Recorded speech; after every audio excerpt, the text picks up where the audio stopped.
مسیحی لڑکی جیسیکا کو اغوا کر کے عدالت میں پیش کیا گیا۔ اس کی تحویل اس کے اغوا کار کو دے دی گئی۔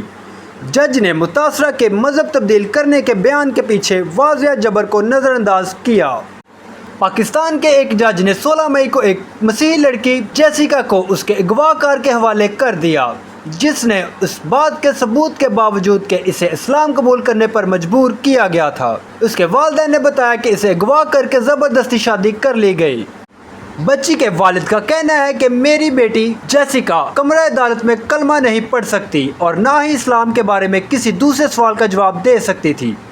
اقبال مسیح نے مزید بتایا کہ یہ بالکل واضح تھا کہ اسے یہ دعویٰ کرنے پر مجبور کیا گیا تھا کہ اس نے اپنی مرضی سے اپنا مذہب تبدیل کیا ہے، پھر بھی مجسٹریٹ نے اسے اپنے اغوا کار کے ساتھ جانے کی اجازت دی۔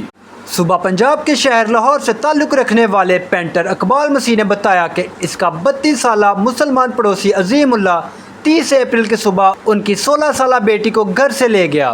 اقبال مسیح نے بتایا، مجھے نہیں معلوم کہ عظیم اللہ نے میری معصوم بچی کو اپنے ساتھ جانے کے لیے کیسے بے وقوف بنایا۔ وہ واضح طور پر اس شخص کی طرف راغب ہوئی تھی جو اس کی عمر سے تقریباً دگنی ہے۔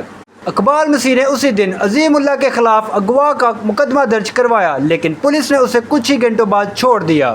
انہوں نے بتایا کہ 16 مئی کو جیسیکا کو لاہور میں جوڈیشل مجسٹریٹ کے سامنے پیش کیا گیا۔ اس کا جھوٹا بیان ریکارڈ کروایا گیا، جس میں اس نے دعویٰ کیا کہ اس نے اسلام قبول کیا ہے اور وہ اپنی مرضی سے اپنے اغوا کار کے ساتھ رہ رہی ہے۔ اقبال مسیح نے بتایا کہ وہ اور اس کی اہلیہ اپنی بیٹی کی خیریت سے پریشان ہیں۔ معلومات کا قابل اعتماد ذریعہ CRC، جڑے رہیں CRC کے ساتھ۔